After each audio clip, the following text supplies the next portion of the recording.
I suppose most of you have heard of Zen. But before going on to explain any details about it, I want to make one thing absolutely clear. I am not a Zen Buddhist. I am not advocating Zen Buddhism. I'm not trying to convert anyone to it.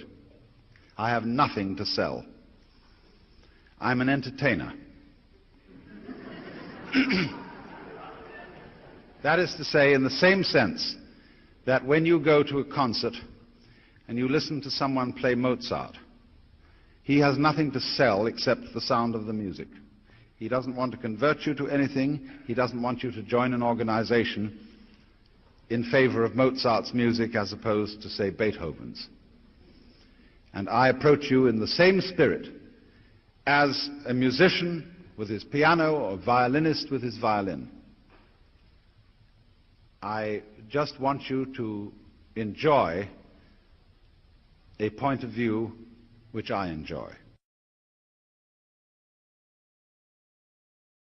You see, in the history of philosophy and poetry and art, we always find the interchange of two personality types, which I call prickles and goo. The prickly people are advocates of intellectual porcupinism. They want a rigor. They want precise statistics. And they have a certain clipped attitude in their voices. And you know this very well in academic circles, where there are people who are always edgy like that. And they accuse other people of being disgustingly vague and miasmic and mystical. But the vague, miasmic, and mystical people accuse the prickly people of being mere skeletons with no flesh on their bones. And they say to you, you just rattle. You're not really a human being. You know the words, but you don't know the music. And so therefore, if you belong to the prickly type, you hope that the ultimate constituent of matter is particles. If you belong to the gooey type, you hope it's waves. If you are prickly, you're a classicist. And if you're gooey, you're a romanticist. And going back into medieval philosophy, if you're prickly, you're a nominalist. If you're gooey, you're a realist. But we know very well that this natural universe is neither prickles nor goo exclusively. It's gooey prickles and prickly goo. And you see, it all depends on your level of magnification. If you've got your magnification on something so that the focus is clear, you've got a prickly point of view. You've got structure, shape, clearly outlined, sharply defined.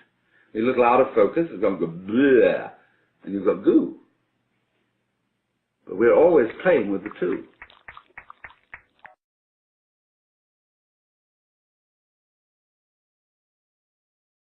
Look, here is a tree in the garden, and every summer it produces apples. And we call it an apple tree, because the tree apples. That's what it does.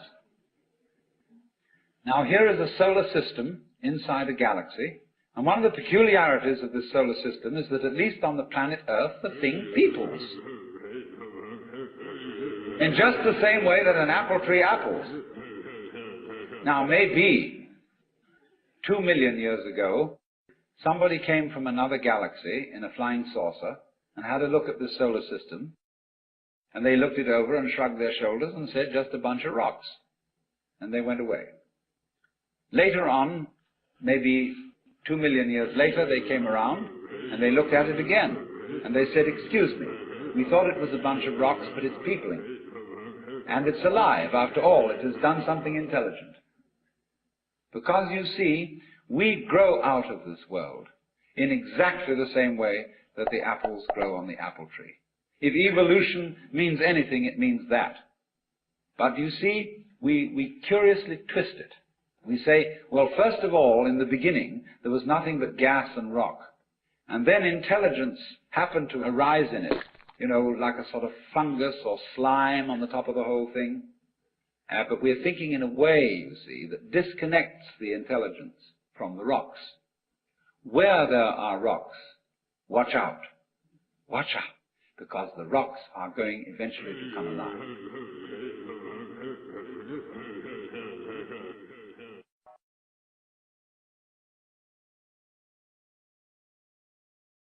I've always been tremendously interested in what people mean by the word I, because it comes out in curious lapses of speech. We don't say, I am a body. We say, I have a body. And somehow we don't seem to identify ourselves with all of ourselves. We say sort of my feet, my hands, my teeth, as if they were something somehow outside me. And as far as I can make out, most people feel that they are something or other about halfway between the ears and a little way behind the eyes, inside the head. That is what you call the ego. That's not what you are at all, because it gives you the idea that you're a chauffeur inside your own body, as if your body were an automobile, and you are the chauffeur principle inside it. But you feel caught in a trap because your body's kind of a mess. It gets sick, tired, hurts, and eventually wears out and dies. And you feel caught in the thing because you feel different from it. And you feel the world outside your body is an awful trap. It's full of stupid people who are sometimes nice to you but mostly aren't, because they're all out for themselves like you are. And the rest of it, aside from people, is absolutely dumb. Animals, plants, mere vegetables, rocks, and finally behind the whole thing, blazing centers of radioactivity called stars. And out there, where there's no air, there's no place for a person to live. And so we have come to feel ourselves as confronted with a world that doesn't give a damn about us.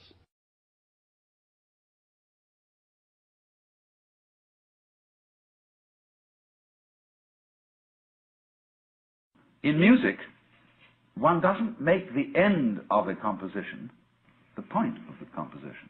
If that were so, the best conductors would be those who played fastest. And there would be composers who wrote only finales. People go to a concert just to hear one crashing chord, because that's the end. But we don't see that as something brought by our education into our everyday conduct. We've got a system of schooling that gives a completely different impression. It's all graded. And what we do is we put the child into the corridor of this grade system with a kind of, come on, kitty, kitty, kitty. And yeah, you go to kindergarten, you know, and that's a great thing, because when you finish that, you'll get into first grade. And then, come on, first grade leads to second grade, and so on, and then you get out of grade school, you've got high school, and it's revving up, the thing is coming. Then you're going to go to college, and by Jove, then you get into graduate school, and when you're through with graduate school, you go out to join the world. And then you get into some racket where you're selling insurance, and they've got that quota to make, and you're going to make that, and all the time, this thing is coming. It's coming, it's coming, that great thing, the success you're working for. Then when you wake up one day about 40 years old, you say, my God, I've arrived.